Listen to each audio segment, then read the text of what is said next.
What's up, y'all? Welcome to our YouTube channel, Africans Talk Football. Appreciate your guys' continued support. Don't forget to like and subscribe. So, welcome back to another episode of Africans Talk Football, where we bring you fresh soccer news highlighting the Africans and African Americans who have seen success within the sport. We'll also bring you news from our favorite teams within the Premier League, MLS, NWSL, and other European leagues worldwide. Whether this is your first episode with us, you've been rocking with us from the jump. Again, I just want to say thank you to all of our friends and supporters. Once again, I am Cornelius. I'm with my boys and fellow co-hosts. Salam, how you feeling today? Feeling pretty good, man. It's been a long season, but here we are. Gabriel, how you feeling? I feel all right. Always good to be back with the boys, in studio. So, Mike, how you feeling? Oh, I'm feeling great. My team did a couple of things yesterday. We'll talk about it, but okay. I'm feeling really good. How about you, Cornelius? Good, man. Down in Columbus.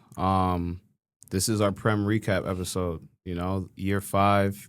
Wow. It's the 5th time we've actually had to sit down, look each other in the face, and talk about our teams this season. Yep, no more hiding. Yeah, we can't hide. We can all touch each other. You feel me? We right here this time. So it's good, but I wanted to start off by just doing a little icebreaker. Salam put icebreaker in here. Describe this Premier League season in one word. So, Mike, I'm actually going to start with you. If you just had one word to describe not just your team, but the entire season, what would you say?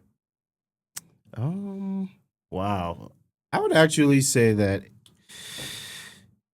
unpredictable. That's what I would say, because there were a lot of teams that were really good that we didn't even expect to be good. I mean, Bournemouth, Nottingham Forest. Who else? Who else can I think of? Brighton. Even Everton, guys. Yeah. So I'll say unpredictable. That's a good word. Salam, how about you? Tough. I would say tough. Very tough. Very tough season. But no, like Mike said, obviously, this season was full of surprises. A bunch of teams that we didn't expect that did well. Newcastle, Villa, Brighton, all teams that I would say exceeded expectations. Nottingham Forest. Who else did you say? Bournemouth, right? Everton really turned it around as well, too. But for me personally, it was tough. It was from start to finish, it was tough. So, yeah. But, I mean, who would have thought Liverpool would have won the league based off of how last season went? But here we are. No signings in the summer. Chiesa. Well, Chiesa, I guess. Smart business. Don't even get me started. Smart business. Don't even get me started. G, how about you? What's one word for the season? One word. I would say dodgy. Season was super dodgy. I can break it down so many ways. Unpredictable is one way to put it, but just just a lot of nastiness. It's just sketchy, just weird vibes, obviously, around this season. Which I feel like we haven't had a Prem season like that in a while. In a long time, yeah.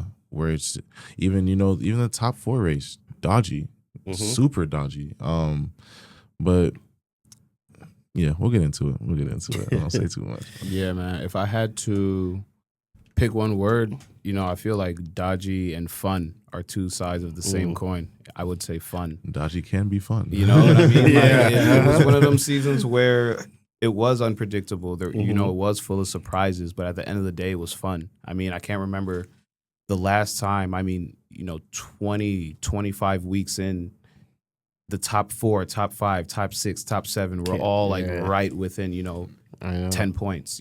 From 3 to 8, 3 to 10 sometimes, they were within the same 10-point range. And that's fun. There were a lot of teams that felt that they had a chance to go fight for Europe, go fight for something, so it hasn't been like that in a while. We're going to get into it, but a lot of our teams have had something to prove for a while. A lot of these teams have had a chip on their shoulder, and they kind of just ran with it. We were talking about Nottingham Forest. Up until week 30, we all thought they were going to finish in a top 4 spot, And so, yeah, I would say the year's been fun. Yeah, I don't know. Let's get into it. One headline or stat that sums up the season, would you say? So I'll start off with this. For the last 2 seasons in a row, all 3 of the promoted teams from the championship have gone down. There's only happened 3 times in Premier League history. Wait, so back-to-back seasons? Back-to-back seasons are the second and third time it's ever happened. Wow. Last year, the teams were Burnley, Luton Town, and Sheffield. And this year was Ipswich, Leicester, and Southampton. The time it happened before that was 97 and 98. It was Barnsley, Bolton Wanderers, and Crystal Palace. So I say that stat because I feel like that sums up this year. You know, it was tough in the Prem this year. Mm-hmm. Like I feel like the teams in the Prem want to stay here. You know, we talk about Brentford. Brentford's been up for the last 4 years, and now they're a mainstay in the Prem. You know, we talk about shout out Thomas Frank. Yeah, shout out Thomas Frank. We're talking about Nottingham Forest. Last year they were in a relegation battle. This year they're in Europe.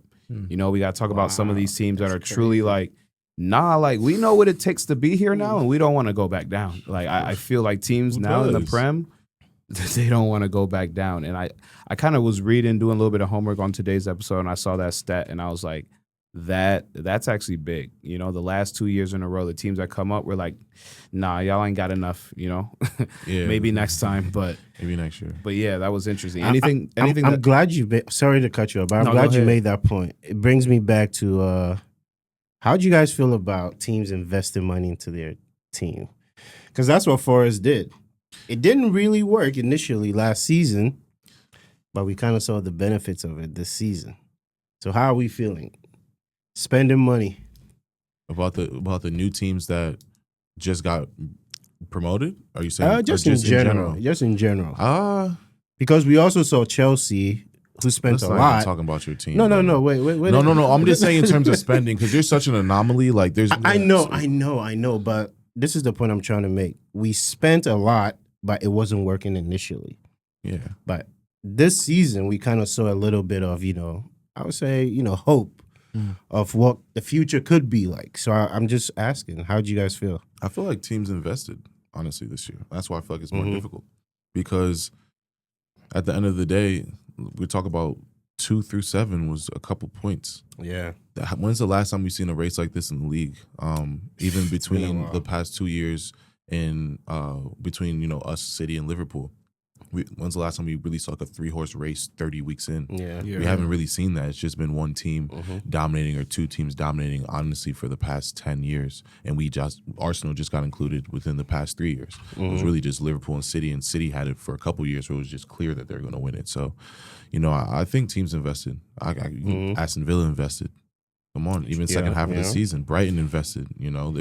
Teams invested this year. I believe so, because you have to if you want to fight in chance. Yeah. I just want to build off of what you said, because especially with the money that is available in the Premier League, I feel like all these teams, like, you almost have to spend, because you have a little bit more of an advantage against these other teams in Spain, in Italy, France, Germany, whatever the case may be. So kind of like what both of you guys were saying, for me, my headline would be the Barclays era is back, but it's like revamped. Low key. It's like 2.0. Yeah. This is like proper Barclays 2.0 in the sense of I like that. Aston Villa's back. They don't look like they're slowing down anytime soon. Newcastle's back. I mean, we're too young to know Nottingham Forest, but I mean, they've won 2 Champions Leagues. So, but then you have other teams like Fulham, like Brighton, like Brentford, who are not going anywhere anytime soon. So you have that as well too. And then obviously the big, I don't know what it is now, Big Six.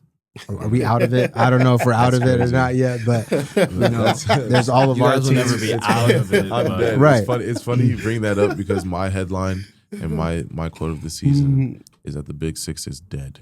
Really? It's dead. Why? It is dead because, bro, the Big Six in the Prem has standards, and those standards have dropped. They've dropped. The Big Six as we know it.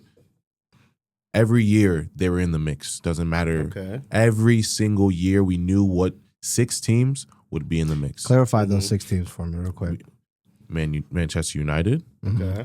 Liverpool, Arsenal, Chelsea, What's the name? City. Man City and Spurs. Mm-hmm. Those are the 6 teams that you can say, okay, every year they'll be in the mix. They'll be in the mix for a trophy, and that's here or there. But they have in the mix for a trophy. They'll be in the mix for top 4. They'll be mixed to win the league. All 6 of those teams, always.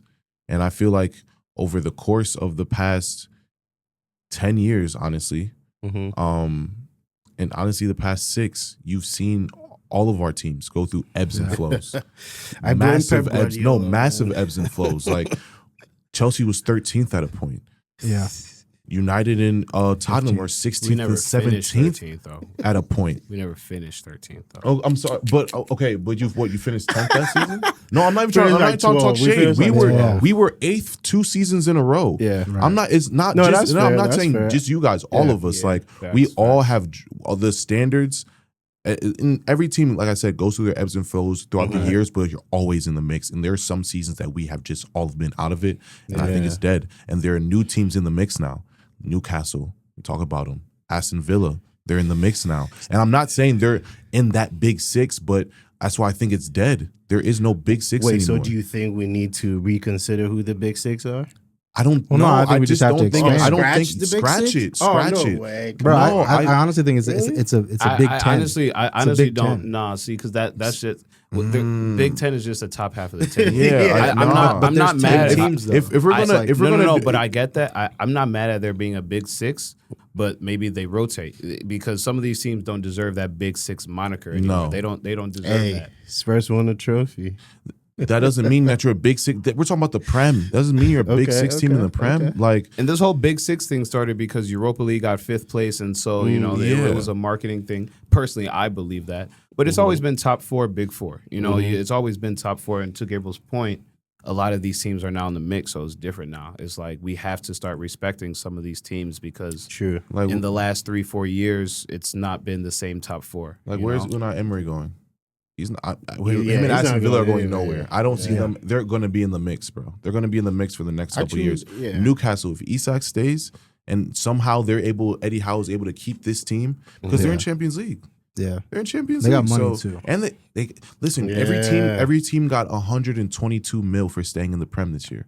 Or getting into the Prem. You get 122. The Champions League. Dude, can I say something? No, the Prem. Have you guys seen the Prem? You get 100 mil for the teams that are coming in. Get 100. I'm pretty sure everyone in the Prem gets. You're talking about the promoted teams. No, everybody. I actually saw the list for staying in the Premier League. You get a. The difference between what we're getting as Chelsea and United are getting, I think it's like 6 million.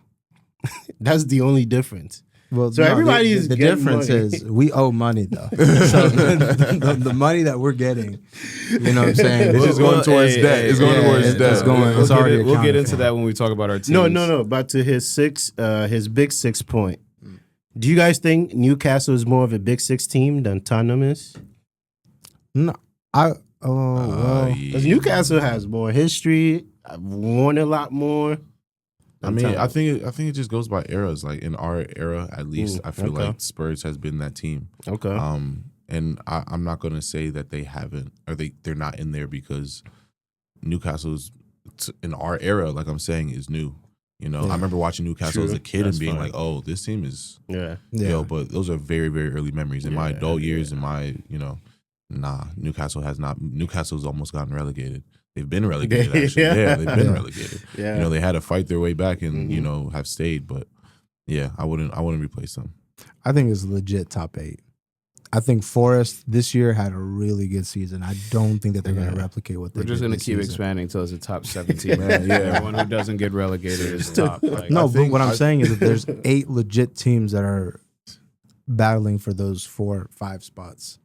I think now with Europe expanding, it's getting easier to say that there are more teams that have a chance for sure. I mean, you guys are proving. I'm not talking about. You guys just keep proving and proving. I'm using the same logic. I'm using the same logic you are in the sense that the top 4. I'm not even counting Europa League right now. I'm saying there's 8 teams legitimately battling for that top 4. 100%. I agree. This is all new though, and those teams can ebb and flow out because You think Villa and Newcastle are going to ebb and flow out? no, I don't. I think they're here to stay. Yeah, I think they're here to stay. I have some But we'll get into that a little bit later because right now I want to get into our superlatives, if you will say. So Gotcha. I'll go through the list, and we'll start with you, Salam. I want you to go through the list of player of the season, young player of the season, manager of the season, flop of the season, surprise of the season, and goal, match, or moment of the season. So kind of just give a brief explanation on why you're picking that player, and start off with who you think this year 2024-25 Prem player of the season is. So I think we all know who the easy answer is. Yes. So I'm going to actually go away from saying that person. My player of the season, I'm going to give it to Isak for Newcastle. Thought he'd be on top of most of our list. 100%. Hipster FC. Hipster FC. Hey, no. That's fair. That is, but when they got him, I was like, oh, okay. They're in Champions League. No. Okay, but yeah, when they got him though, I was like, this is a serious move. He's a really top player. And the reason why I'm giving my player of the season to him was, I think the only person that outscored him in the league was Mo Salah. Right, very clutch striker. Had more. I think he finished the season second in the Golden Boot race. And he scored a bunch of goals that helped Newcastle solidify solidify that top 4 spot for them. So I would have to go with him 100% because without him leading the line for Newcastle, I don't see them finishing in the top 4. I think Callum Wilson's 100%. a great player, someone that's going to provide experience and goals off the bench, but this guy is a game changer. And to be very honest with you, I think Newcastle it'd be good on them to keep him this year, because he's someone that I feel like he's not leaving.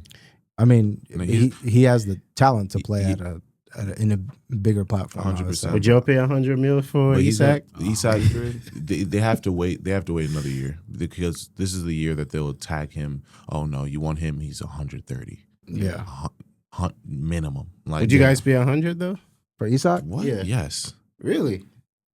100 is a lot, but I mean 100 is being thrown around a lot. Hey, Enzo is 120. Enzo's 120. Yeah, based on I would pay 100 for sure for Isak 100% because you know what you're gonna get. There's no can he adjust? No, he's done it. No, he's done it in the Prem and 100%. So that's my player of the season. Yeah. Go to just down the line. For me, it has to be. It might be a little biased, but I have to go with Moises Caicedo, man. Moises Caicedo, what he's done this season, I don't think any midfielder has done this year. I mean, no disrespect to Declan Rice, Gravenberch, all those guys.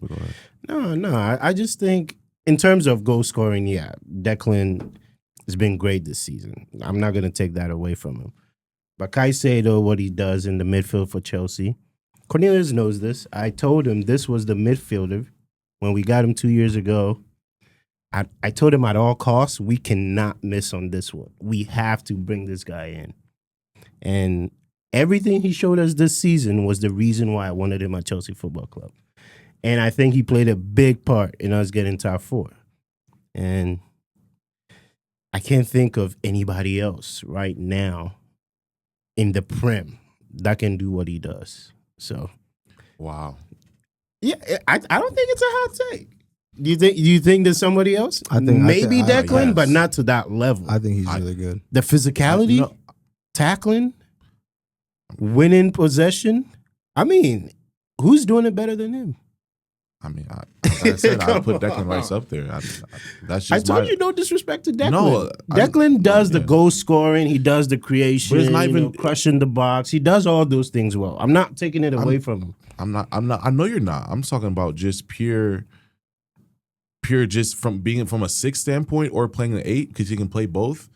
But I know I get it. Caicedo. No, honestly, Caicedo could play the right back position so well. And tuck in the middle. No, listen, I'm not mad at it. I'm just you said it for me. I didn't even have to say it. I'm not. Listen, Declan Rice can play center back. All I'm saying is, there he has competition up there. But hey, no, Teach his own. Is Teach his Declan own. Rice a better center back than Caicedo is a right back? We haven't seen Declan Rice play center back in a time though. I was say last time I saw him play there was I think West Ham. West Ham, Yeah, yeah. it was a But he did it. He did a very good job. Yeah, of like it. he can do it. We know if push It's comes about to the shove. same. I'll say it's 100%. about the same. It's about the same. I don't know. It's about the same. I hear you. I hear you. My player this season, honestly, and this is a guy that we've all seen grow, like all seen grow. It's like I'm not gonna pick an Arsenal player, I promise. Mm-hmm. But Brian Mbeumo.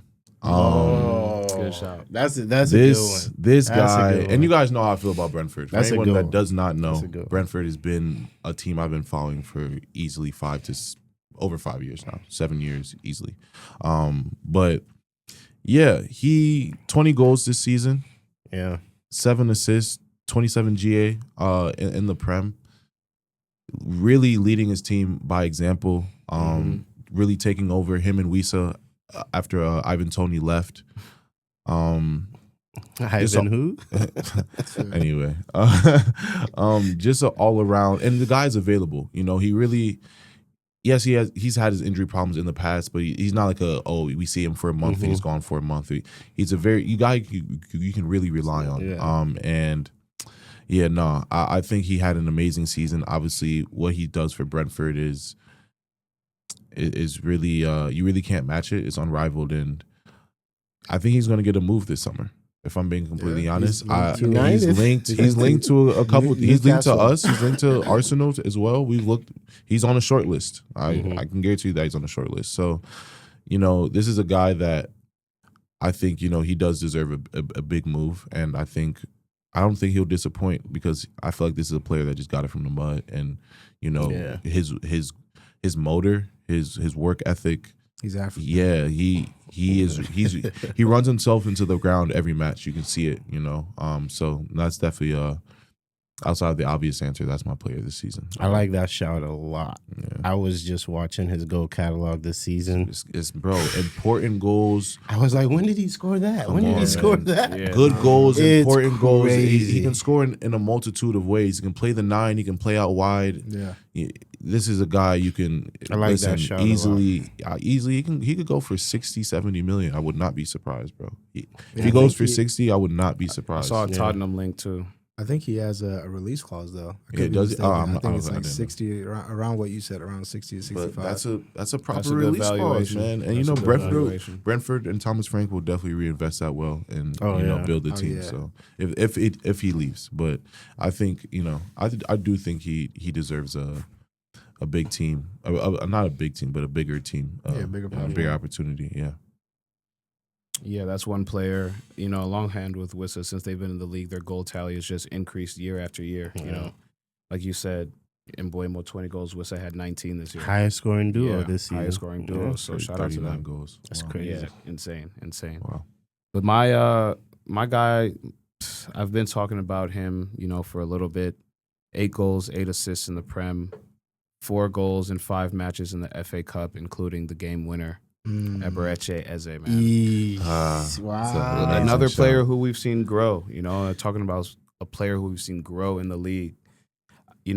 Injuries, injuries kind of got him early in his career, and we never really got to see him and Olise fully go trunks and go tanks, go 10. Yeah. But we really, really, really I'm really proud of him and exactly the type of player he is, the type of guy he is. Just a good kid, to see him actually lead this team. It's been great. Mateta, another character on that team. I think having that type of player when you lose your running mate like Olise, it helps you. You got another running mate to go play with, and that I feel like the chemistry they built this year is huge. I know we've been talking about maybe he might leave.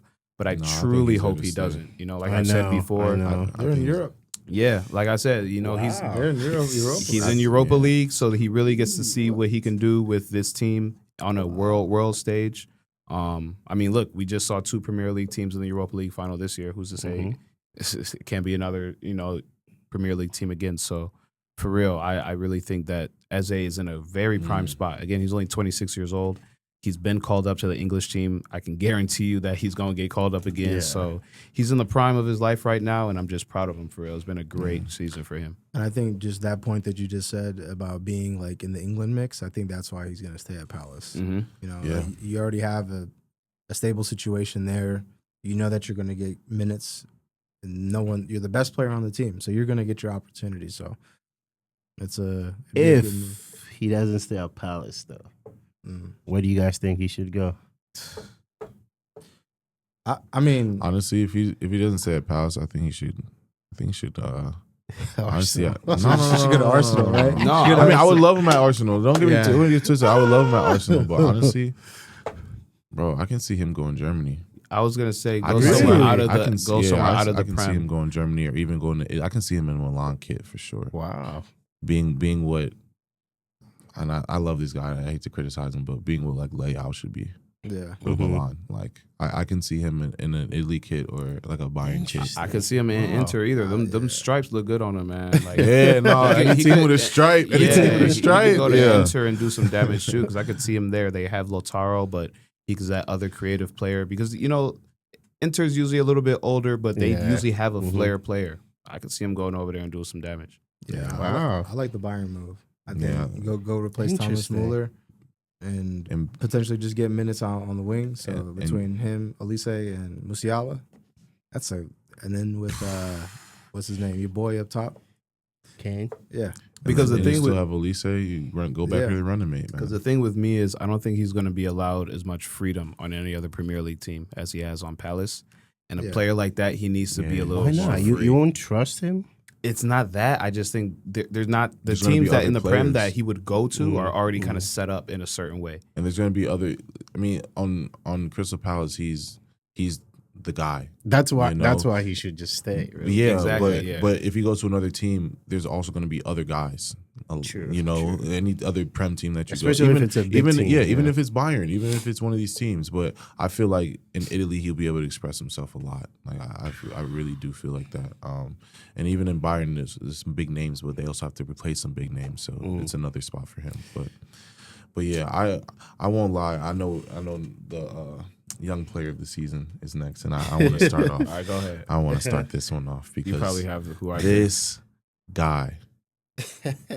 Come here. This guy, unbelievable all season. Miles Lewis Skelly. That's what I had to. I'm sorry. He is the young player of the season for me. I don't know the last time we've seen someone at his age perform at his level this consistently the entire season. He was 17, turned 18 mid-season, and the levels never dropped. He gave you consistent 8 out of 10s, 7.5 out of 10s the entire season. Yeah. No matter how the team was performing, that's one guy you could literally rely on to play, to tuck in, to play out wide, to attack, to defend, lock up your favorite wingers. This guy performed day in, day out. Honestly, almost a flawless season for me from him. Dude, if I'm being completely honest, he benched one of your big signings. and that's summer. why, yeah. I mean, we bought Calafiori for what, 60 million, Yeah. and he had his injury issues, but there was just no doubt about what this kid could do. He's so technical. Honestly, it's He's very, very legit. surprising. He's so technical. He's very, very strong, especially for his age. I mean, I saw him, bro. When I saw him body off Salah, I said, "Whoa!" Mm. That's when I was like, "Whoa, okay, we have a guy." Yeah. Because Salah is strong. Like people don't realize how strong Salah truly is. Yeah. And he's so like well balanced as well. So he just stays on his feet. But nah, Lewis Skelly is that's a guy that we will have for, barring any injuries, we'll have for many, many years to come. And I'm so excited to just see the way he progresses through his career and how much better he gets, because this kid is 18. He has so many. He's not even close to his prime, physical prime. He's gonna grow a little bit more. Yeah, he's gonna get a little bit taller probably. I grew until I was 20, 21, honestly. So this guy is young player of the season for me. Yeah, this is the first Arsenal kid since Saka. I have no doubts. I mean, there's just no doubts for me. Bro, you got getting called up at 18 and starting? And You score. And you score. Oh, okay. Yeah, no, he's against City. Yeah. You're here. You scored for England as well early. Your first, yeah. That was a good point too. He's also been through a lot. I feel like this season, like a lot of criticism, a lot of just I feel like unwarranted criticism.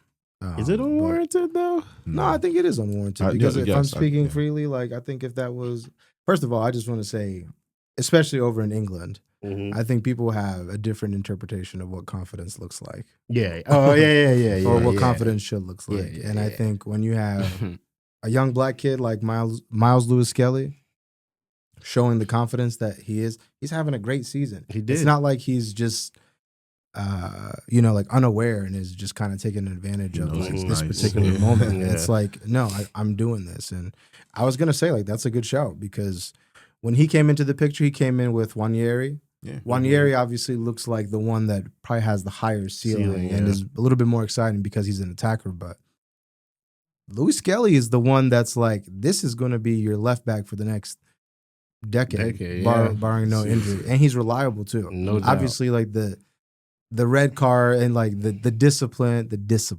right? You have to pick your battles. He's 18. Like one of the red cards was suspect. One of the reds. The ones that, I think it was against Wolves. That was so suspect. Like that should have never been a red. Was suspect. But you know they called it last man or something. Yeah, it wasn't. Yeah. Anyway, sorry for another. But he'll grow. You know, and you're 18. I dealt with 34-year-old Xhaka getting reds for no reason. Like I can deal with the 18-year-old being a little reckless every now and then. So, yeah, it's my show. All right, that was a good one. That was a good one. I have to give that to you. That was one of the guys I was gonna say, but mine is gonna be a little interesting because this team didn't do very well this season. But I have to give it to Amad Diallo of Manchester United. I mean, talk about a carry job. Talk about a carry job. Yeah, seriously. This man had Manchester United on his back. And anytime he was not in the game, it was very obvious. I mean, if we were all going to pick, the same guys, it wouldn't be fun. So, I mean, Ahmad to me was the best thing to happen to Manchester United this season. Now, from here on out, how are you going to, help him grow? How are you going to shape his career? How is Amorim going to actually use him to get the best out of him? We don't know because he's made some questionable decisions. But to me, I mean, he's been one of the best young talents in the Prem this season. And sure. Even though the team didn't do well, I have to give it to him. So go on. That was a great take. Great analysis. I had to hide the smile. Okay. My young player of the season is going to go to Morgan Rogers of Aston Villa. This was a guy that I had no idea about going into this season, but I quickly could tell that this guy was a little bit different. He had something to offer that that team, quite frankly, didn't have. And I know I would say for Aston Villa, I feel like he's done a good job of solidifying his spot. For the national team, it's going to be a little bit difficult because I think he has a lot of players that play in his position. But I think he can play through the middle. If he needs to play out wide, I think he can play out wide as well too. So he's too dynamic for out wide. He needs to be in the middle. Yeah, but I mean, previous managers have shown that they just want to pigeonhole players. You just need to start on the 11. We see Phil Foden playing on the wing. I don't know why. No, Tuchel will change that. Yeah, and I mean, I think he has already. He's starting to switch it up already. We saw Morgan Rogers get time, so I think he's going to be a big part of that because I think he kind of fits that. I don't know how to say this, but he's like a better version of Mason Mount, in my opinion. You know what I'm saying? I think he has a little bit more energy. I think he has a little bit more tenacity, just a little bit more about him than Mason Mount does. And he can actually finish. He can actually finish as well too. He scores. I don't know how many goals he has at the top of my head, but he's had some goals this year too. Bro, they were okay with letting what's his name walk? John Duran. Yeah, because he was helping out as well too. So yeah, definitely one of the signings of the season. I believe he came from the championship too, the year before. So another City Academy kid. Yeah. So shout out to him, man. Definitely. Yeah, my young player of the season is someone who I honestly didn't know about either. But Brighton, they always do a very good job of recruitment. Yankuba Minte, 6 goals, 4 assists on the season. And I was just looking at this. I didn't realize he's 5'11". You know, he's 20 years old, African at 5'11". That's that strength. You know, once he gets a little bit older, it's gonna be very, very difficult to hurt or bring him down. But yeah, man, I feel like every time I saw him score a goal, it was a banger this year. Another guy with a lot of energy. Like I said, Brighton just does really well on their recruitment. He's going to be a player that I'm just going to be excited to see grow in the league because I feel like this Brighton team, like we talked about earlier, is kind of here to stay. So this guy, I feel like just keep an eye out because he's super dynamic. He can score. He can get back. He likes to defend as well, you know, like real African pride, you know.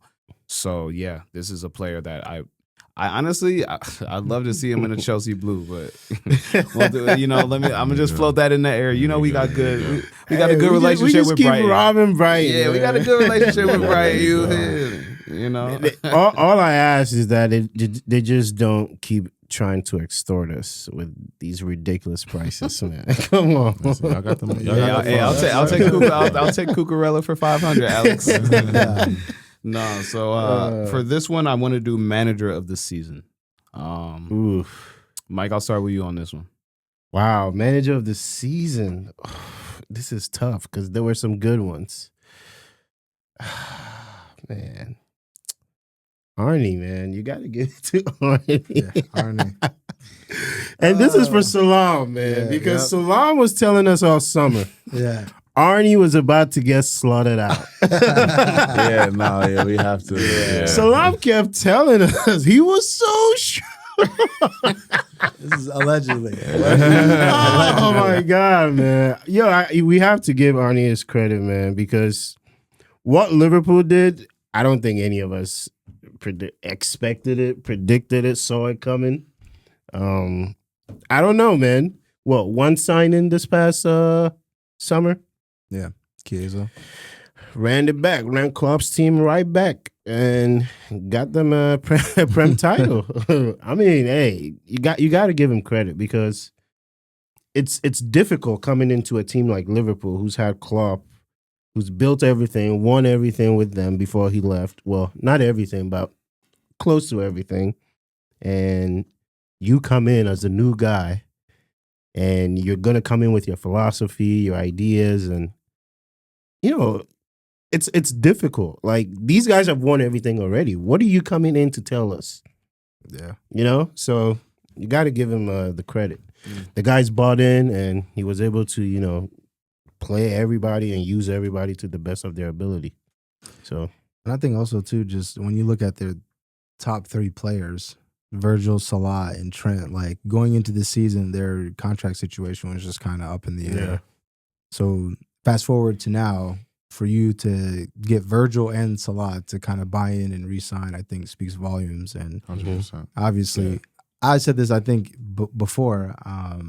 Trent would be the one that he's going to be a big loss, but out of those 3, he'd be the one where I'd be like, okay, you know, you could go. But no, yeah, definitely. I'll go next. My manager of the season. I can tell you who it's not going to be. There's 2 guys. My manager of the season, and this may sound crazy. Actually, no, I don't think it's crazy. It was my tough manager for of me, the season is going to go. I had a couple. I'm going to go with Maresca, actually. Wow. I'm going to go with Maresca. Wow. And the reason why I say him is because I think going into this season, this was his first season, correct? If I'm not mistaken. Going into his first season, he's taking over a situation from Pochettino. The talent was there. You had the players. I think it was more so of just filtering through the guys. And I think one thing that he did very well from the beginning was identified who's not a part of my plans, which I guess signals to me as a neutral, like, okay, this guy knows what he's looking for. He knows what he wants. And I mean, he's dealt with a lot of, I wouldn't even say criticism, but I feel like people, as a neutral, I just feel like Chelsea gets a lot of stick. I'm not gonna say rightfully so. I mean, I feel like part of it is warranted considering that you guys spend.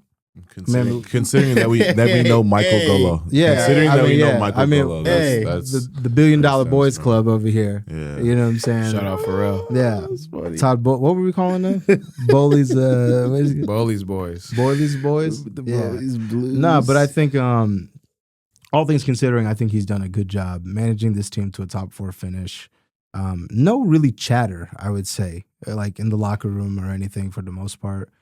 And I mean, for you to, you can only win the games in front of you. So I think to win this conference league, I think is a good confidence booster. And I think more than anything, it gives the players, it gives him a little bit more credibility to the players. This is a very young, impressionable team. So I think, to have that success and to have him leading the team, I think is an accomplishment.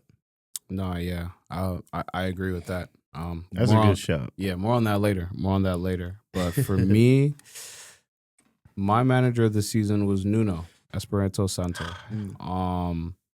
We've seen him on multiple teams in the club. He's been at Wolves for a spell, when it was back in the Portuguese boys days. And then we also seen him at Spurs. It didn't work out so well there either. And now to see him back in the Prem, it's always good to see him in the Prem. Nuno's a guy that he played on that Porto team under Jose Mourinho when they won the Champions League. He wasn't a starter, but he was on that team. So he knows what it takes to win at the highest level. He understands what it takes to coach at the highest level, being coached by some of the best and working through the ranks. And, like we said last year, Nottingham Forest was fighting relegation. This year they were in the top 4 for the better half of the second half of this season. Yeah.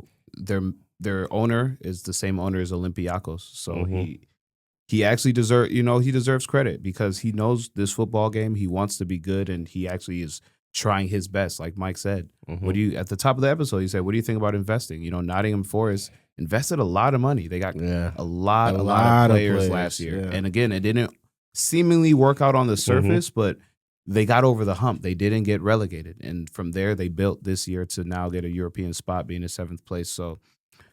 Nuno, he had to, I feel like, manage a lot this season, kind of expectations when this young team who hadn't been in this position before was here.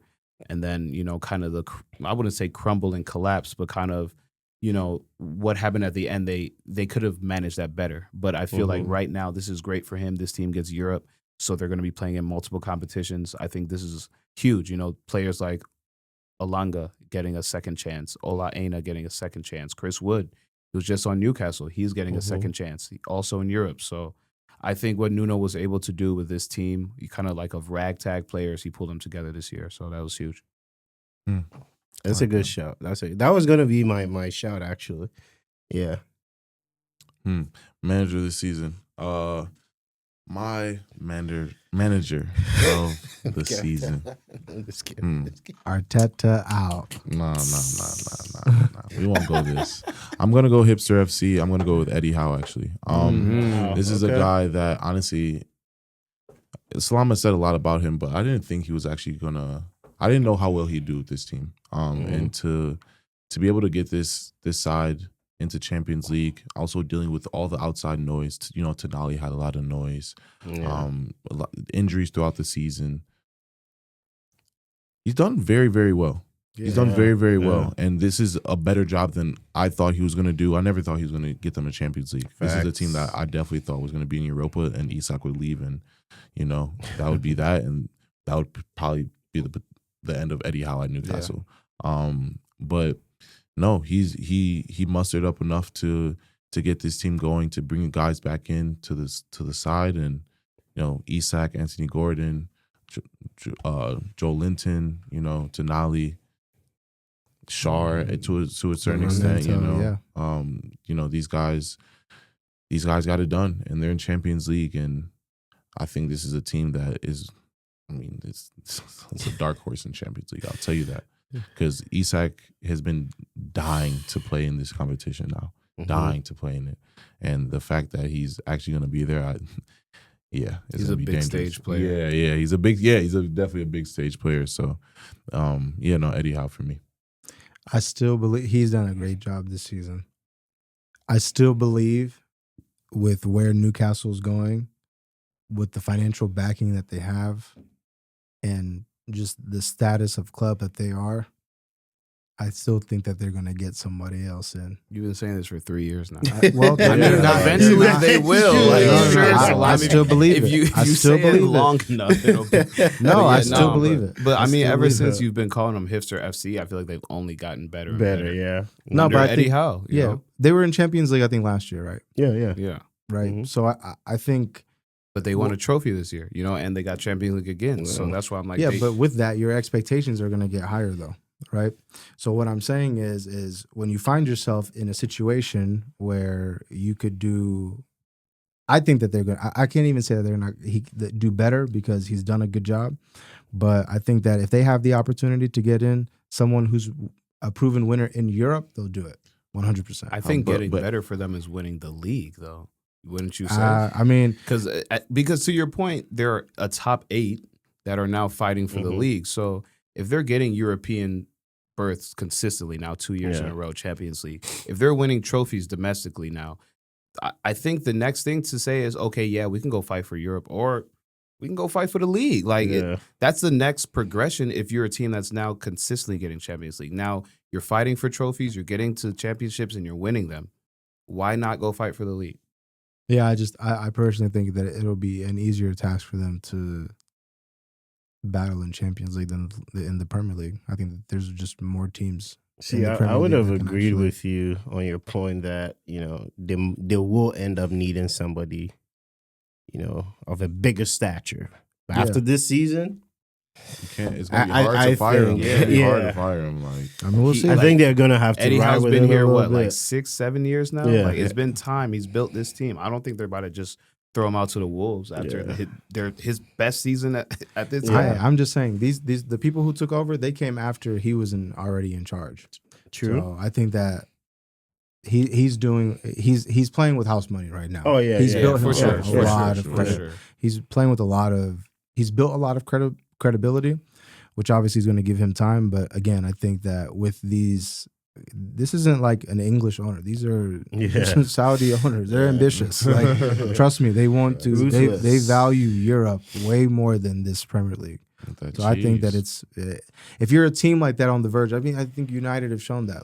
It's not easier in the cups because you still have to win those games, but I think it's more manageable in the cups.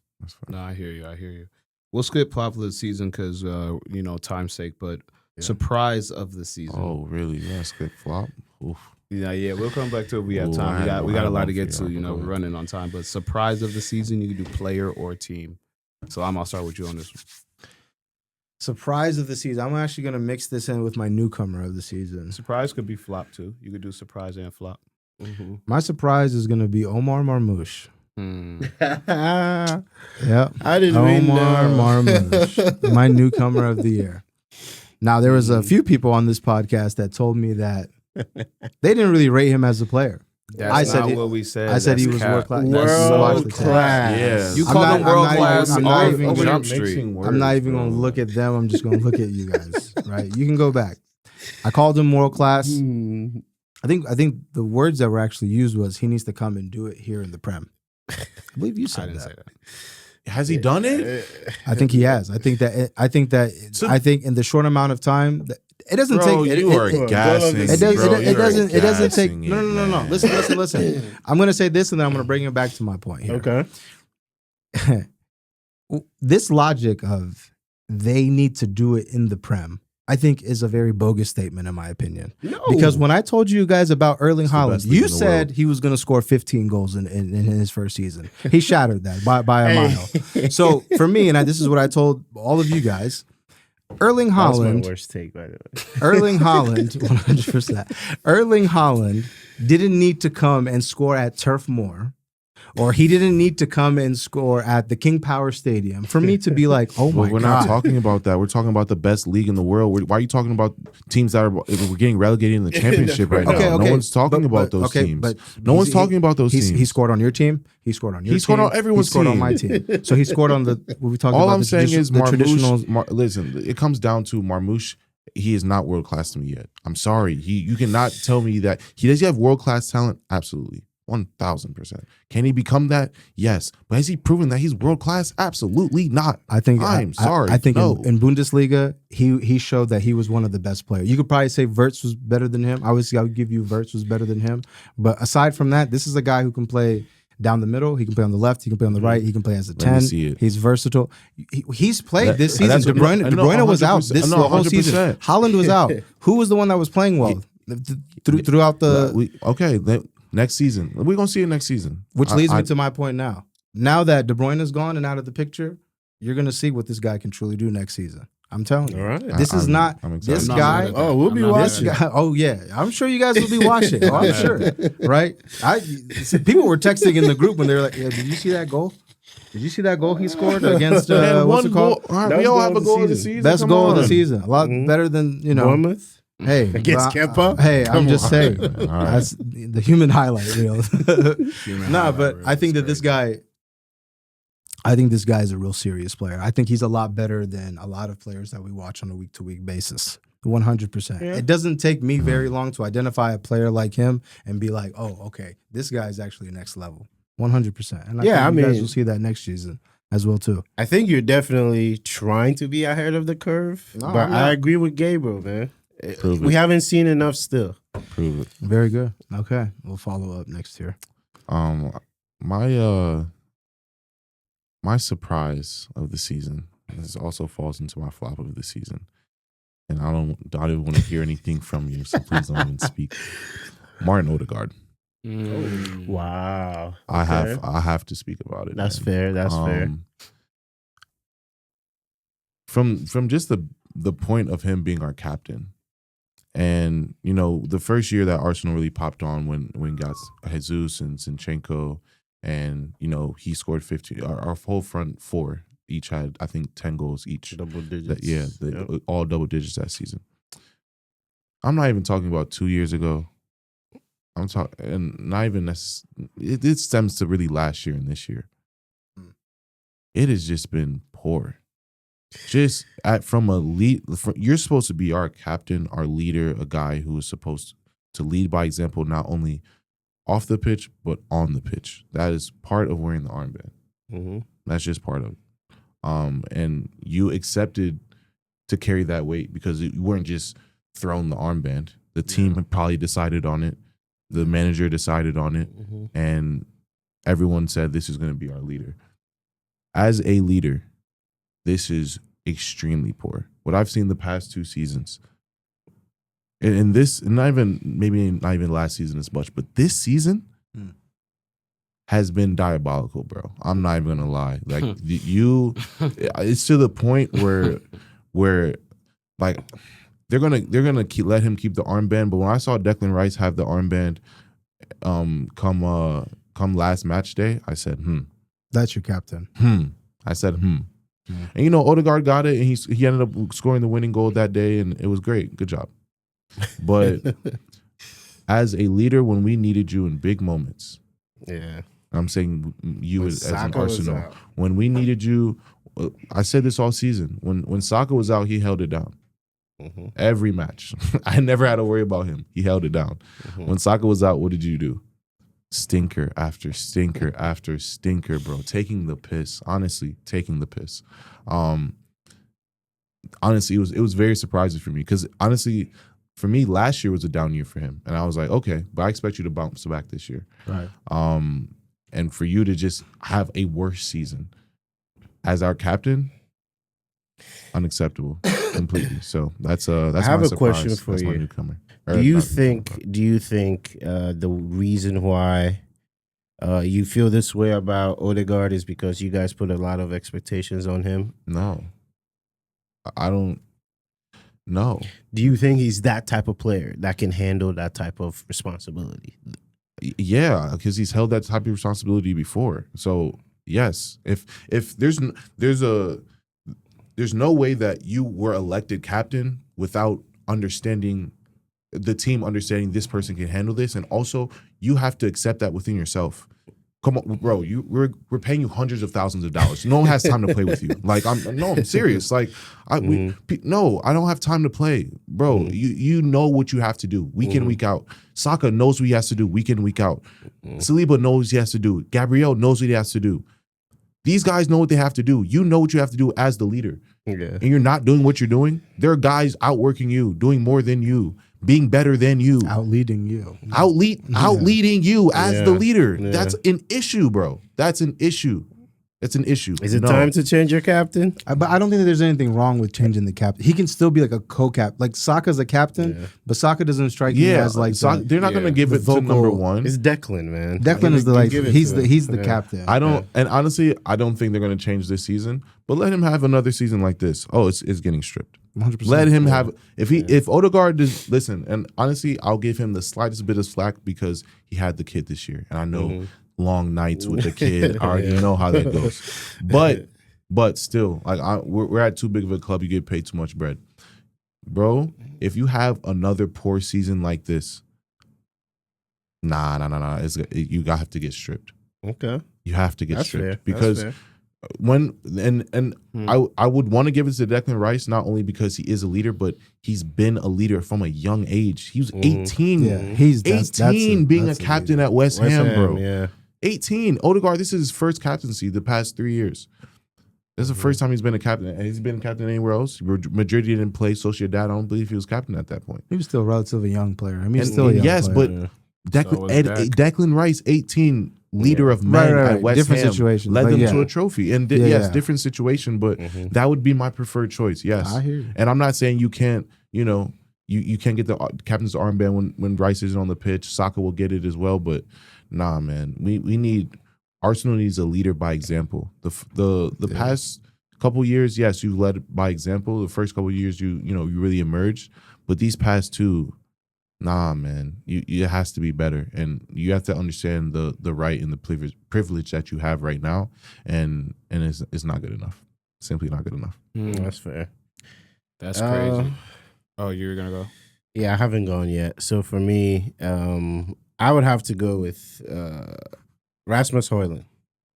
I mean, unbelievable. It's we used to think Timo Werner was bad. Man, Mike. Yeah, no, Champions League winner, talk about it. We used to think Timo was bad, man. Wow. The more I watch Rasmus, winner, bro, I've watched football for a long time.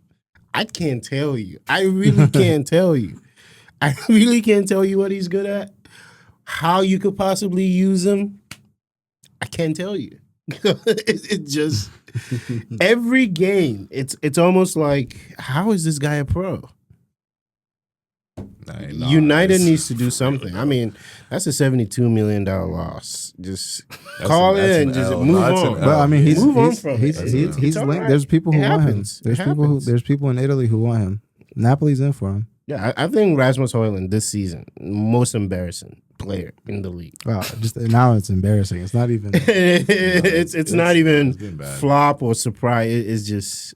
Like you've heard. I haven't said anything. I don't. I told you I don't address him anymore. I don't. Yeah. For me, that's mine, and I feel like it's a no-brainer. So. Yeah. Nah, yeah, but it's funny because I was gonna go.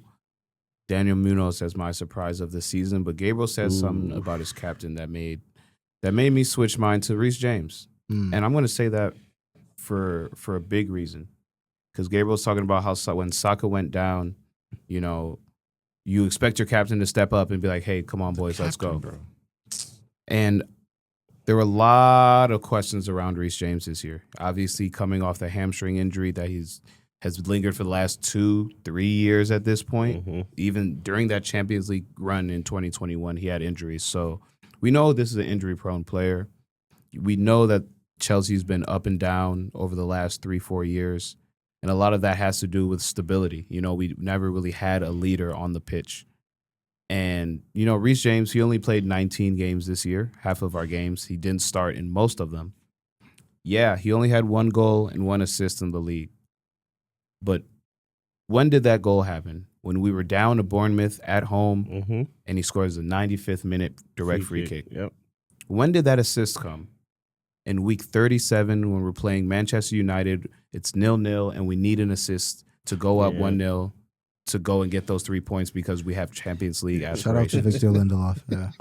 Reece James, man, I mean, he's been one of my favorite players ever since he came up from the academy, since him and Mount came up from the academy. You know, we expected those two to be the ones that would lead Chelsea through this whole 2020 era.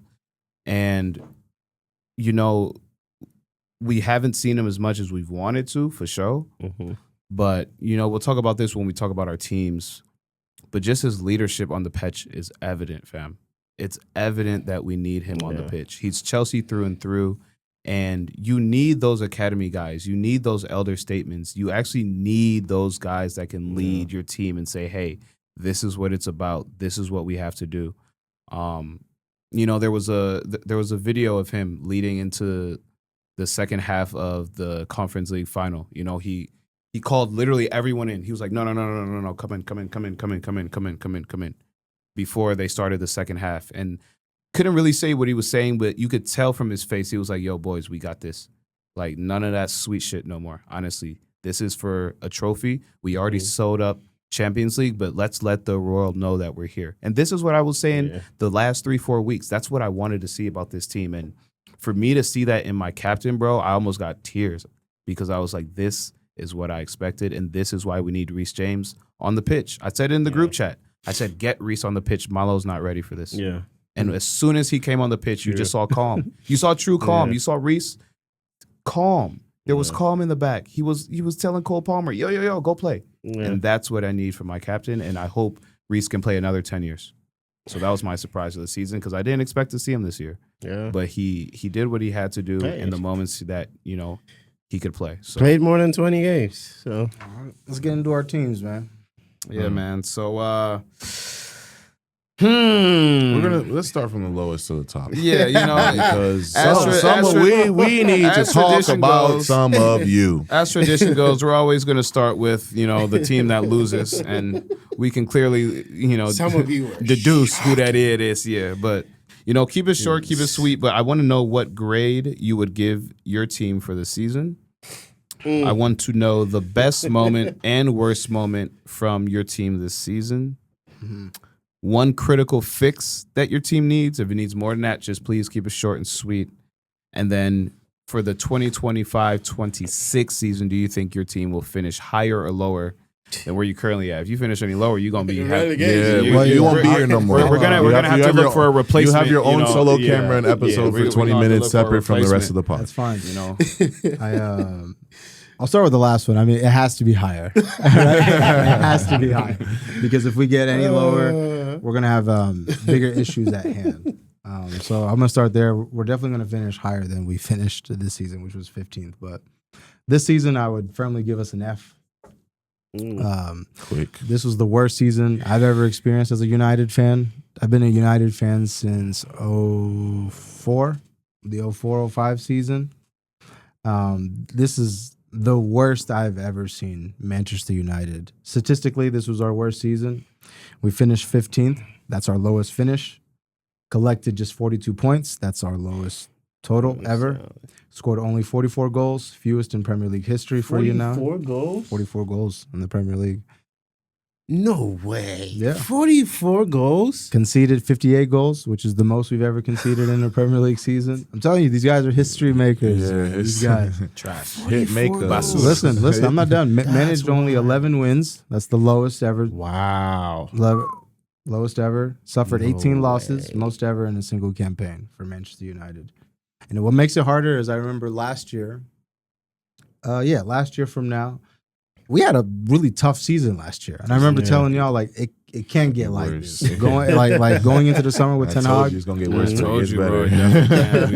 Oh, no, I didn't see it getting as bad as it did this year. But definitely I would give our team an F.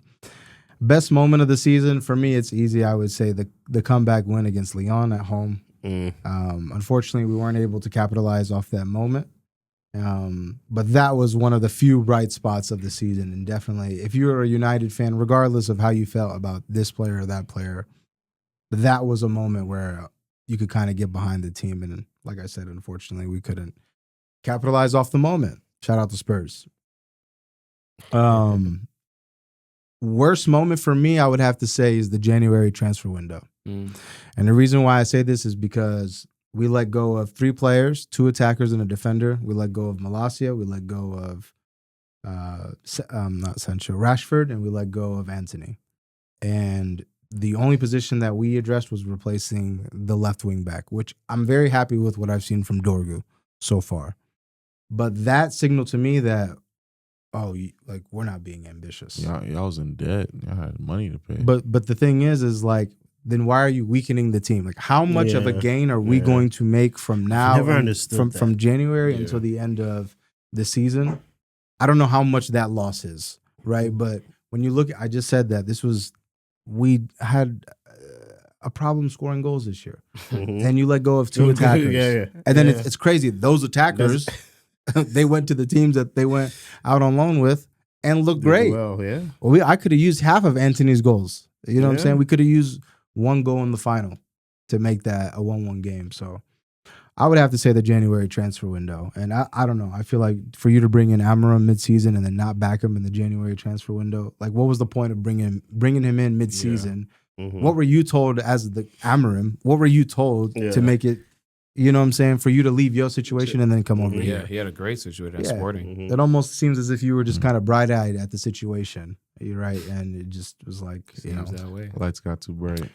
One issue that I would fix in the summer is, I would say, the culture and the environment, because not even just this season, for the past, I would say since Jose, we've had just a toxic environment for whatever reason. There's so many players and coaches that come into this team that have performed well in other places, and then they come to United for whatever reason and can't perform. So I think that that's something that Amarim has to fix, definitely on the pitch, whether it be in training. You have to kind of cultivate a positive environment. So that's what I would change. Hopefully, we get a big summer with Ineos, but that's honestly who I have my eyes on this year, because you've made all these budget cuts.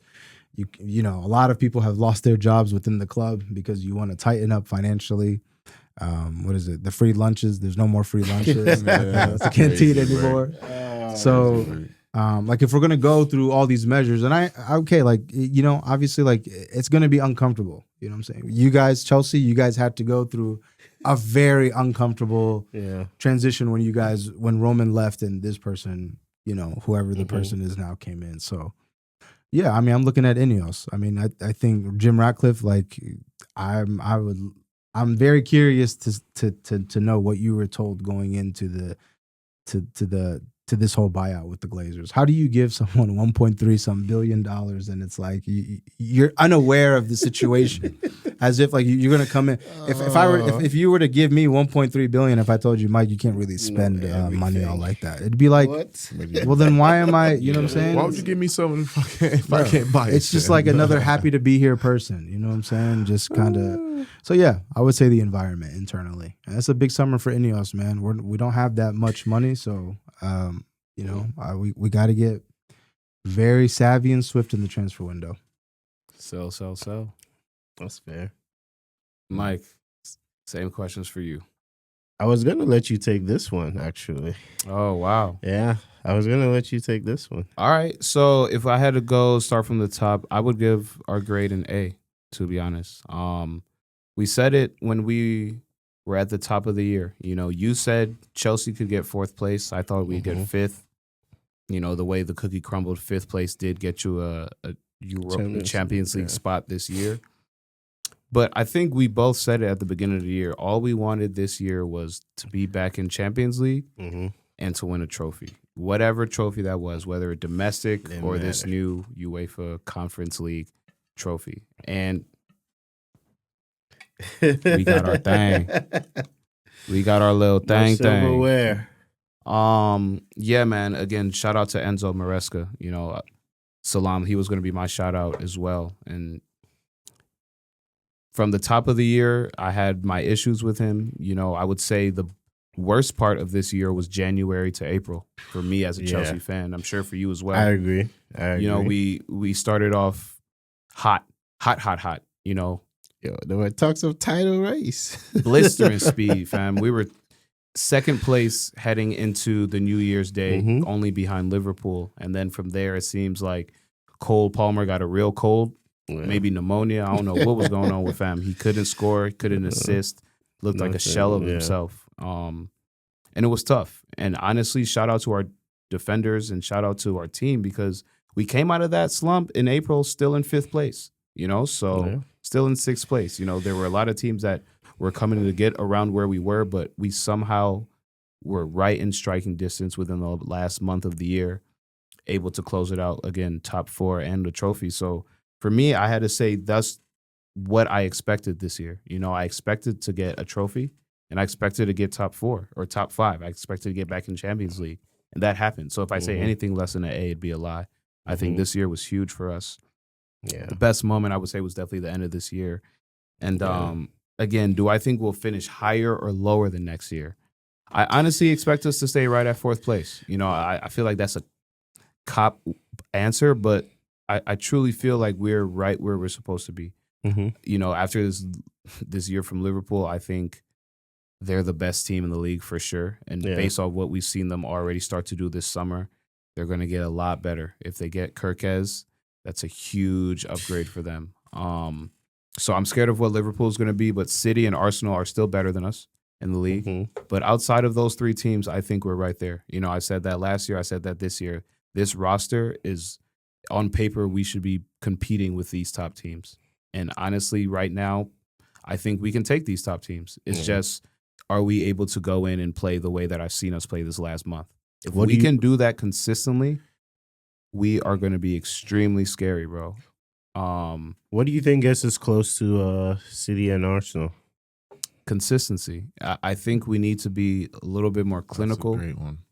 I think we need to be a little bit more clinical, but it's consistency, bro. Like, you saw what we did in the top half of the year. Literally everyone thought that we were going to be a team to challenge. People had forgotten about Arsenal, believe it or not. Like, through the first half of the year, people forgot about Arsenal, which was, I feel like they didn't mind it because they had been the talk of the town for so long. They kind of need a little bit of pressure off of them. Yeah. And we were the new boys in town, the youngest team in the league with a new manager. People had seen us with Poch and with Potter and with Frank, you know what I mean? And they had seen us in a slump. So the fact that we started off so hot, they're like, another Pep disciple about to lead them to the promised land. You know, all the talks. But he said it from the top. He said, this team ain't ready to go challenge for no titles, not the Prem title. And he was right. He knew what he saw day in day. He knew these boys were eventually going to, you know, slip a little bit. But the fact that he kind of saw it and was able to just keep this team motivated and at a certain level that kept us within striking distance, like I said,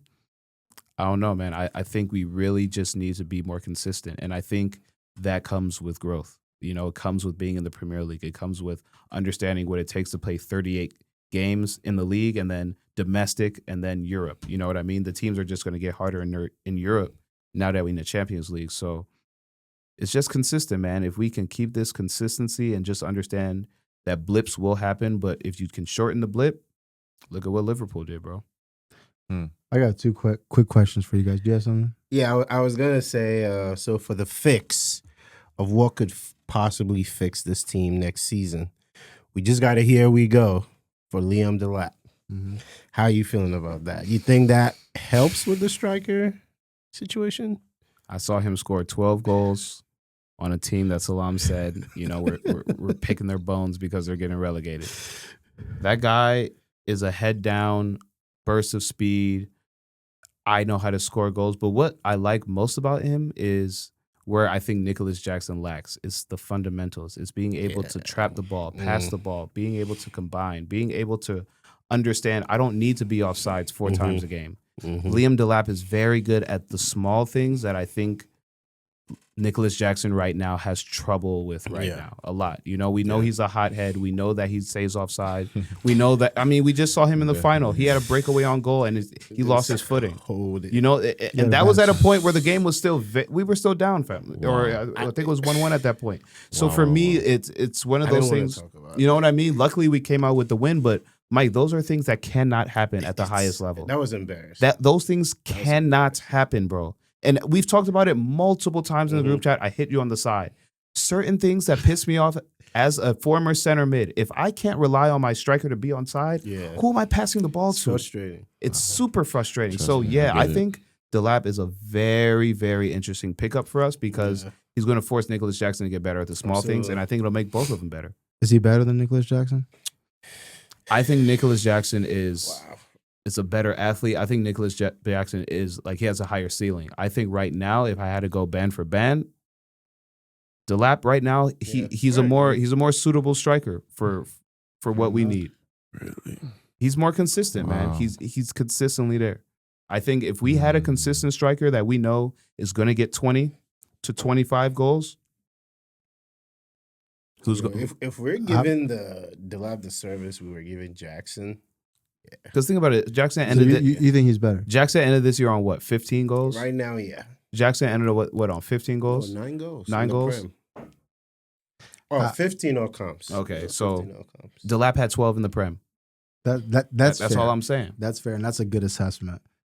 And I hate to take it away from him, but Mike said, "What's one thing that's going to help you going into next season?"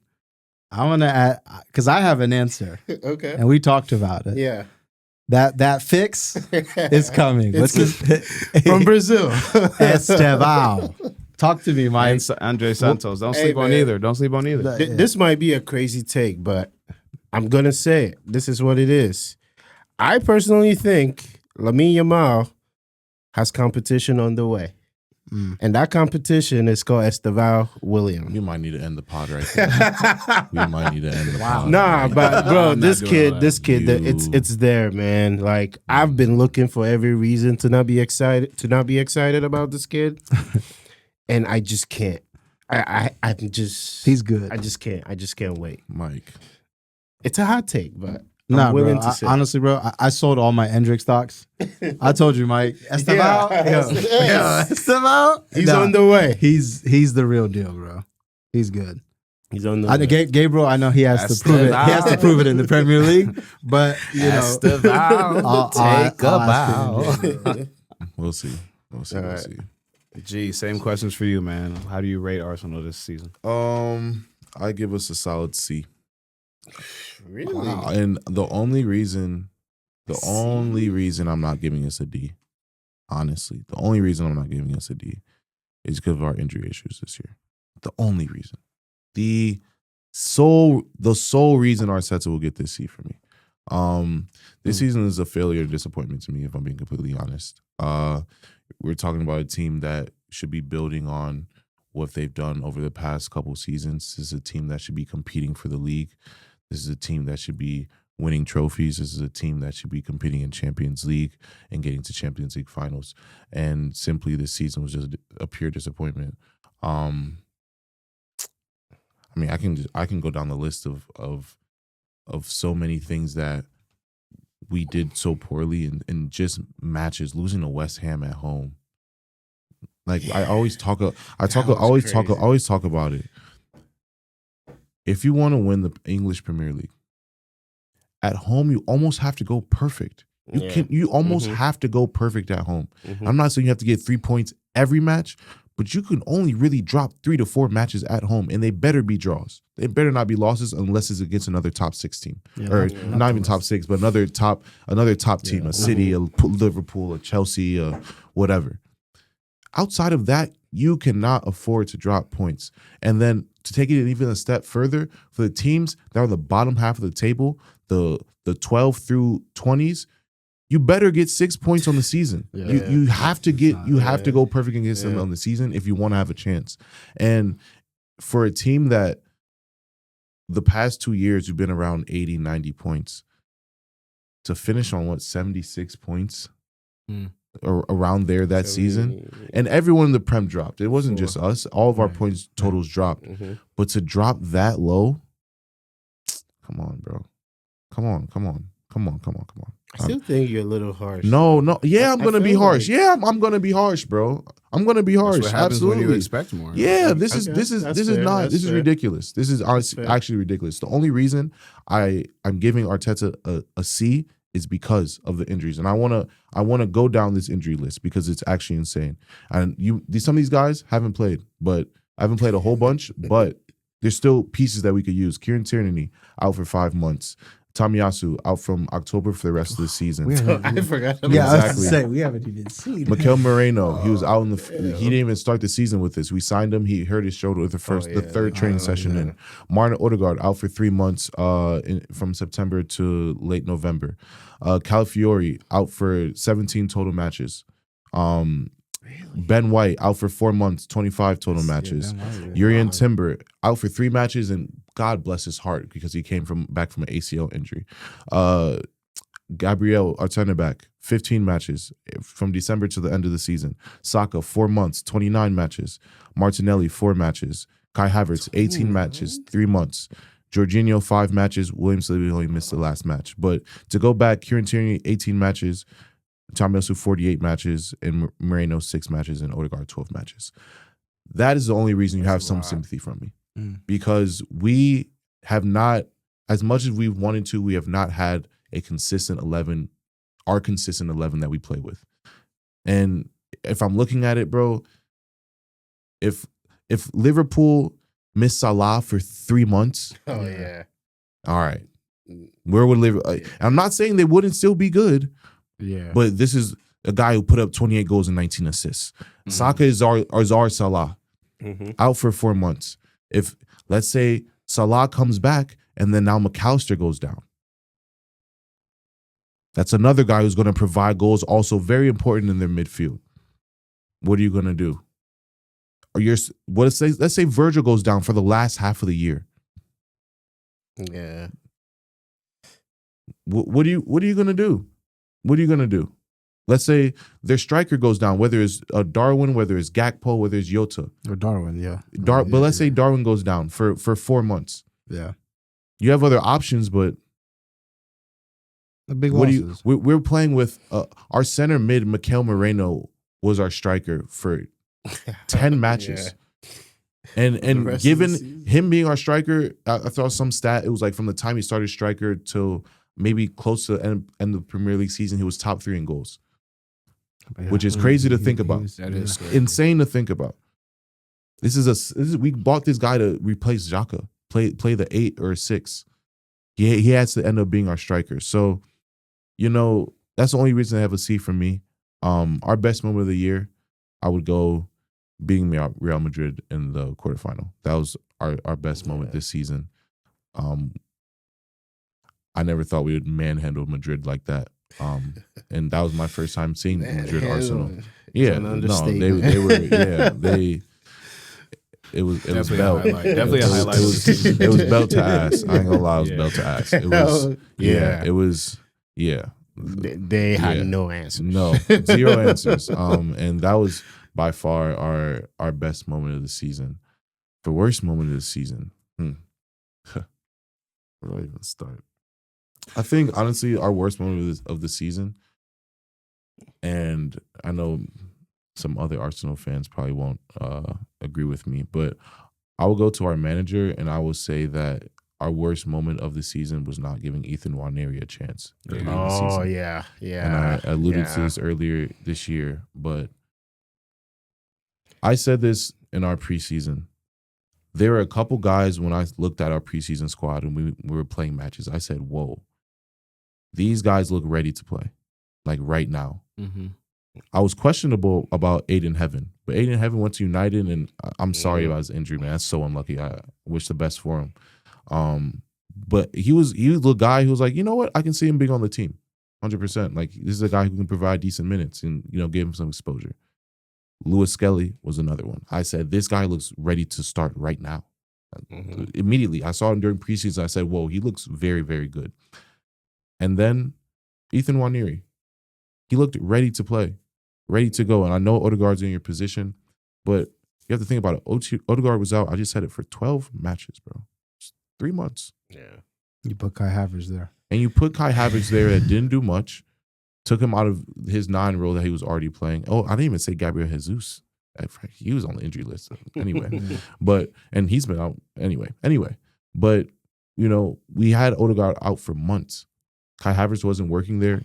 As soon as, and Ethan Nwaneri throughout time, him playing in the cups, FA Cup, Carabao Cup, goals and assists. Yeah. Even Champions League. Champions League, goals and assists. So banger against City. Come on. So for him not to really receive the time that he should have gotten when Odegaard went down is a huge mistake for me, because that's where our season started to dwindle. Yeah. That's when the dwindle started. It was and I don't know. I think it was a very, very poor decision, and I think it hurt us getting a lot of points I agree. In the long run. And, you just have to manage better. You have to manage the team better. And I understand from Odegaard does so much for our team. Putting a young player like that in that position is a lot of weight to handle. But come on, how many times do we see it? We talk about it all the time. You got to take risks. You have to take risks. And this is a player but is you it take a the risk, on. though? What are you not some level seeing? of risk, there are some players that step on the field. I don't know. And the one point that was made to me, and actually Yasser made this point to me, was that there's a lot of defensive responsibility that Odegaard holds as well, because he's the leader of our press. Yeah. And Nwaneri being 17, that's what I'm saying. It's a lot. We have a very specific press, and it's very hard to beat. And it has to be run a certain way, or else, you know how press works. If one person doesn't do it right, everything breaks down. Yeah. So I understand it from that front, but this is a professional football player. Once again, they are professionals.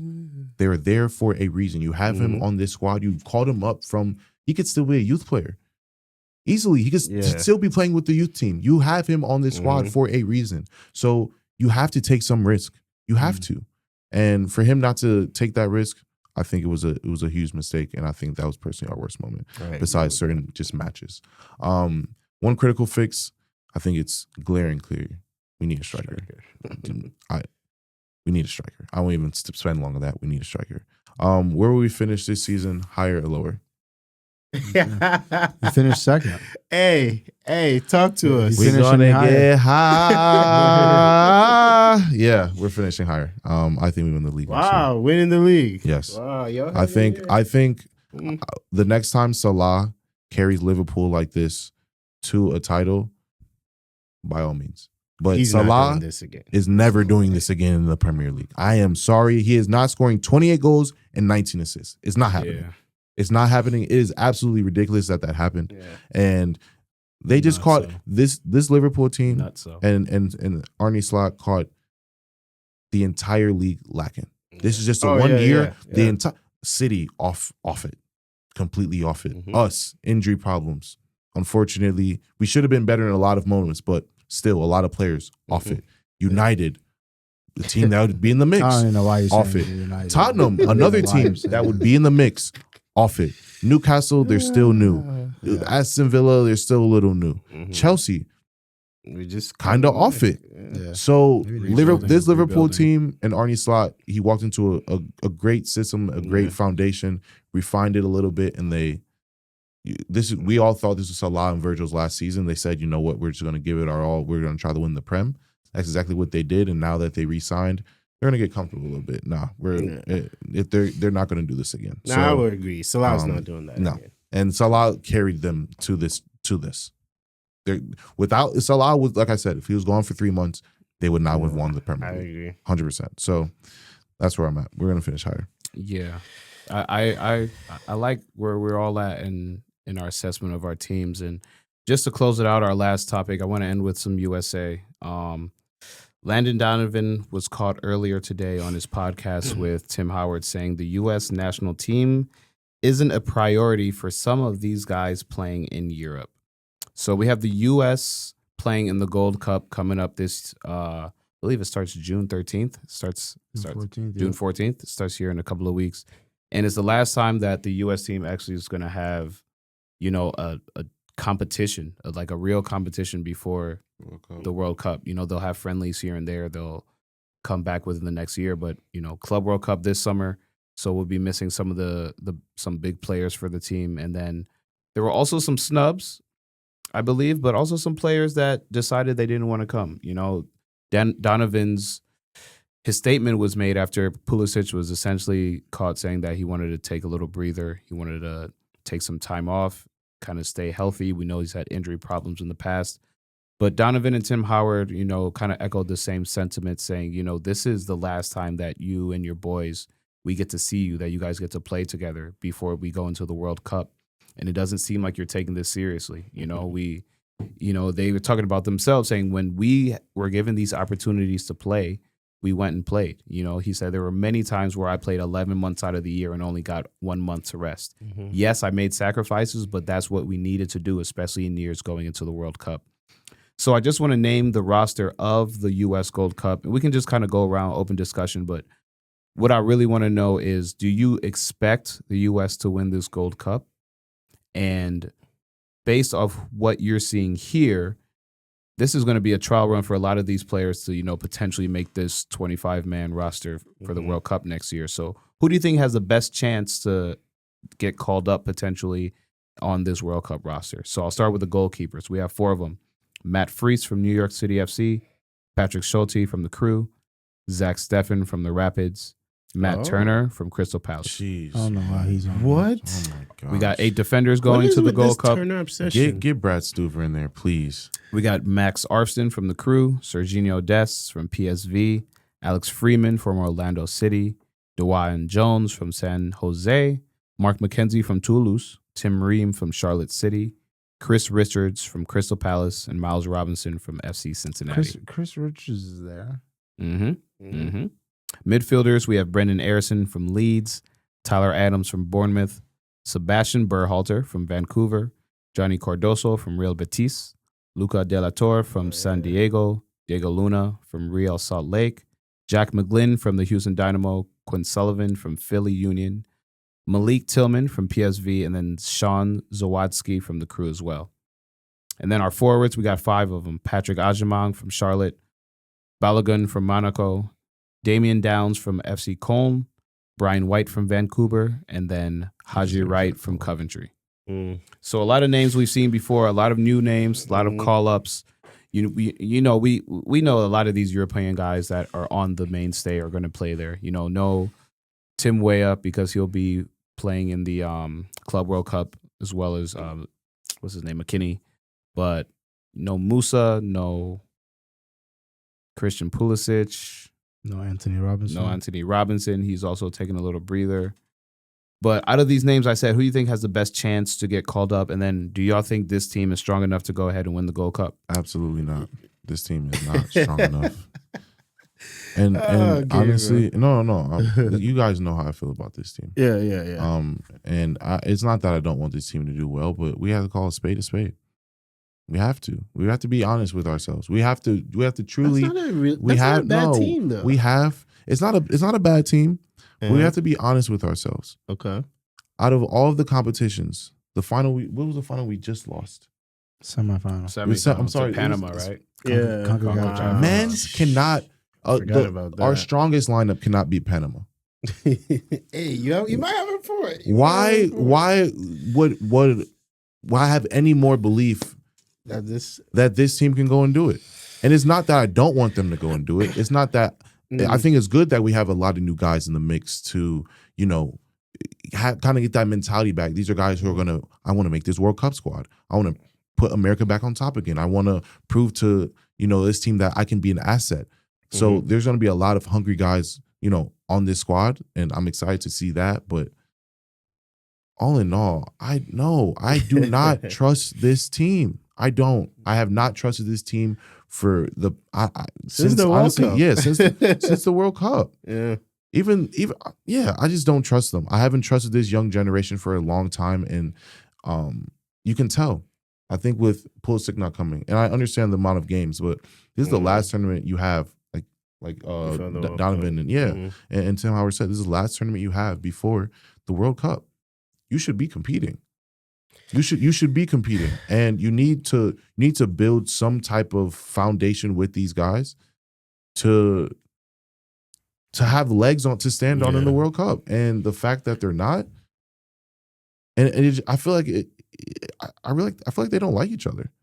Wow, this team, like these younger guys, I feel like they kind of don't like each other. Like, they really? because you're talking the main leaders of this team, none of them are going. Yeah, you have Tim Ream, yes, but I'm talking about the stars, like the stars of this team, the namesakes of this team. Yeah. None of them are going. I mean, I think the biggest one is just Pulisic, though. Like McKinney and Weah can't go because they have their obligations. I don't know if they'll play for Juve, but I think he's like the biggest. Yeah, that's the biggest question. But that still speaks volumes because that's the skip. That's the captain. I just talked about it. Lead by example. How is this leading by example in any form of fashion? Hey, Captain America don't want to be Captain America anymore. Exactly. The badge got too heavy. Because regardless or not, out of the one time Odegaard had the ankle injury, he couldn't go play for Norway. It was every time. Every time 90 minutes. I was gonna disagree, but every time 90 minutes. And that was the point I was gonna agree with you. Even if you are fatigued, he's had a long season. But he has. I still think that your presence though is especially everything. for Pulisic. Even if you don't even play, it doesn't every matter. Match. You have to be there. If you don't play every match, you don't start every match. You need to go. You are the captain. It's just that clear, bro. And the fact that you're not going, it speaks volumes. Yeah, the U.S. is in the group with Haiti, Saudi Arabia, and Trinidad and Tobago. Look at this. When's the last time we beat Trinidad and Tobago? When was and I think we'll beat Haiti. Mm-hmm. Are we? I'm sorry. Who's the last? Saudi Arabia. We might not be Saudi. We might. Saudi beat Argentina. Yeah. When's the last time we beat a team of the stature of Argentina? I know he's called him slipping, but still, bro, we cannot beat Panama. I don't even. For me, bro, it's not even so much of like the Panama loss was a big loss for us, but I'm looking at it objectively just from this is a new coach coming into this situation. Someone like I've said. No international experience at all. Mm-hmm. So the international game and the tempo of the game is completely different from how it is at the club level. In my opinion, I think you really have to look at a lot of these players because I think you're putting the manager in a very tough position. And Donovan said this on the, or I think Tim Howard said this on the podcast, but it's like you're putting him in a position now where it's like he's asking you that he needs time off and you're saying that, he's saying he needs time off. You can't necessarily tell him no because he has had a long season. He has. If you tell him that you're going to come in, now he's going to be disgruntled, and this is the main. And this is why I had issues with Poch being our manager. But is it on Poch though, or is it on the players? I think. Hold on, my thing is Poch is an American, bro. Yeah. I think there needs to be a level of accountability in these players because you're the American here. He's the American coach, but Pulisic, not only are you American, you're the captain, bro. You're the person that should be at the training facilities, at least listening to the ideas, the concepts that we're talking about, so that, when you come in, because this is the last organized competition that we have until I think we play South Korea and we play another team. Like we have like another set of friendlies, I think in September, but this is the last competition. And I think that it's really, my thing is, if AC Milan was in the Club World Cup, would you miss that? I don't think so. I love Weston McKennie. I love Tim Weah. They're not missing that. No, they're not missing that to play in the Gold Cup. It's a tricky one. But I think that it's not tricky. But I feel like for Pulisic, you just have to be there. Yeah. But I also understand he's been injured a lot. I understand you would want to take a break. You don't have to play. You're Captain America, man. You don't have to play every match. You don't have to play 120 minutes, 90 minutes. You can play 60, 65. You can come in and be a super sub. There are ways to manage Cup players. Bro, Raul Jimenez is going for Mexico. Like he played them in the whole season. I think there's a difference. Like you see that. Like I feel like.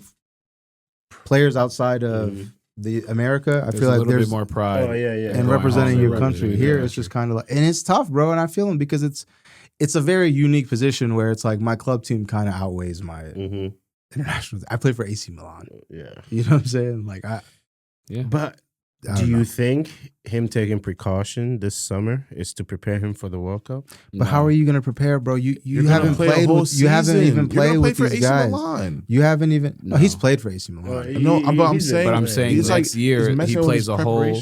He plays a whole club season, and then next summer is a World Cup. So it's not like this summer taking off is going to. It's not going to help. Yeah. No, I agree. I agree. I 100%. But for me, in terms of players that I feel like could take advantage, I think the biggest one for me is Diego Luna. That was who I got, man. I really like that kid. I think he's one of the best stories in U.S. soccer right now, and I think why people really resonate with him is because he cares. We're talking about what your priorities are, and I think that this is a guy who I think broke his nose during the one game. There's like that viral picture of him going around where his nose is bleeding, and it's like, no, but I think for him more than anything, I think it helps build him credibility, because if I'm Poch and I'm looking at some of these guys that are not in the picture now, you're a little bit on a shorter leash now, because this guy has actually came in and proved that he wants to be here. And then the other guy I was gonna say one person, but I really think just the whole striker position, man. Haji Wright and Patrick Ajiman.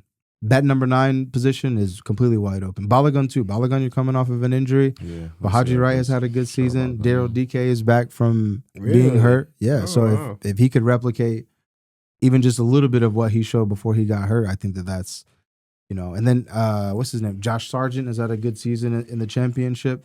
I feel like I kind of know what I'm gonna get from him. Yeah. But for me, I think the biggest person at that number 9 position is Brian White for Vancouver. You talk about somebody with experience, a late bloomer.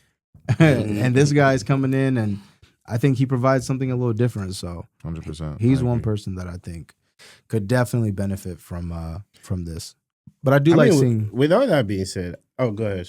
No, I was going to say, the last thing is just, I appreciate seeing someone like Chris Richards, Tyler Adams in the team, though. Because that's, what I'm saying? Respect to them brothers. Yeah. I still think this is a pretty decent squad. I still... Bro, we're not going to be Canada or Mexico. It's not better than, Costa Rica, what we're Panama used to. But this is not a bad side still. No, it's not bad. But from what I've seen in the past, I cannot trust this team. I don't trust this team. Maybe these guys get it together. And maybe this is the squad to do it, because we have guys who actually care a little bit more than what other guys, I think, care. But we'll see. We shall see. So we'll be here very quickly. All right, man. On the wrap up, it's been a good one, man. It's been a great season for some, a fun season for others, not so much fun for some. But just one sentence on your takeaway from this season. It could be about your team, the season in general, U.S. Just one big takeaway from this season, and one thing you hope to see in the future. Just in the Premier League? In the Premier League, for sure, but about your team specific, about the Premier League in general, just one thing that you want to take away, and then one thing that you're excited to see in this upcoming season. I'll go first. I'll say, for my takeaway, and I'll keep it about United, I would say, in spite of the poor season that we've had, the one of the few positives that I can take away are the youngsters that we have on our team. I think Mike mentioned Ahmad. There's guys like Heaven, guys like Euro. That's someone that I was really impressed with this year. Kobe. Dorgu. I think that the best part of our team is the youth players right now. I'm kind of over and done with all the veterans at this point, but I think that we have some youth players that we can build around. For me, I'm gonna have to look into the camera for this one. Mikel Arteta, this is your final season for me. Hey, you need a trophy. That's it. Get a trophy. Yeah, I know this is the end, but quickly. Did you see what Thierry Henry said? Yeah. And how do you feel about that? Quickly. 100%. We've been building for how long now? This is your team. You've had your team for a while. You've added to your team for a while. You still neglected to get the one thing that this team has needed for a while. Now you're finally going to buy it. I still think, and this is just a rumor. I'll keep it quick.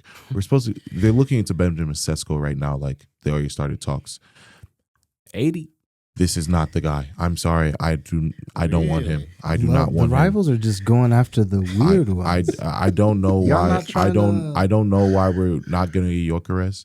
Maybe his wages demands. I don't know, but he's obviously the striker that we need, and I don't know. I truly don't know. Arteta. Yeah. Listen to the man. Like, get Sesko. Get Sesko. This is the last thing I'll say about this. Benjamin Sesko this season in 33 matches had 12 goals, I believe. In Bundesliga? In Bundesliga. Compared to a guy, Victor Gyökeres, 33 matches or some 39 goals, I believe, 38 goals, somewhere around that, just shy of 40 goals. And in the Portuguese league, just under 40 goals. It's very clear who we should go and buy. It's not enough, but it's never that obvious. But hey, what is little Gabriel? For me, I would just say, hey, we're back. I've been saying this the last week. We're back. Chelsea Football Club is back where we need to be in Europe and in European competitions. And shout out to Maresca. We've done things and won trophies. Real Madrid will probably never. Yeah, I was about to say Real Madrid will never be in the conference. I've seen all these tweets about we've done things. All right, please. Hey, as we've seen this year, all teams have fallen. You know how the mighty have fallen. But for me, I would say that, man, it's been a fun year for real, and I think that, you know, I remember when we first started this podcast 5 years ago, Salam was a little discouraged with football, saying, "Dang, I think we saw like the best football there is to see." Oh yeah, like, I remember. I think we're past the golden era of football, Mm-hmm. and I'm not necessarily ready to agree with you yet, because this year showed me that football can be fun again. Yamal has sparked a lot. Seeing the parity in this league between, you know, our English sides has shown me a lot. Seeing how a 16th and 17th team can fight for a Europa League final has shown me a lot. So I think there's still stuff that we have yet to see in world football, and like I'm back in it. Like I really am back in it. Part of that is because of Chelsea, but it's been a good year, man. It's been a good year, you know. And with that, before we go, you know, just a quick word about where we're headed. You know, the podcast is now part of a bigger platform, the Kickback FC, where culture meets the game. Don't worry, you know, Africans Talk Football is not going to go anywhere. It's going to be repurposed specifically to spotlight our African and African-American stories in the beautiful game. We'll use that space to dive deeper into the voices, players, and movements that deserve more shine. So wherever you're listening, stay locked in. We're building something bigger with the Kickback FC. Can't wait for you guys to join us on the journey. 100%. Yes, sir. This is our last episode as Africans Talk Football, man. It's been real. It's been a good It's one. been real. It's been a good one, man. It's been a good one. Oh my God. We didn't. We're back, my boy. Yeah, no, we Back didn't. and we better. No, Bigger real and talk, better. we never thought we'd be sitting here 5 years from now, you know, I know, continuously man. doing this, and it's always been a pleasure with y'all boys. So, you know, It's always when fun doing one door this. closes, you know, another one opens, and Mm-hmm. we'll be kicking back a lot with y'all.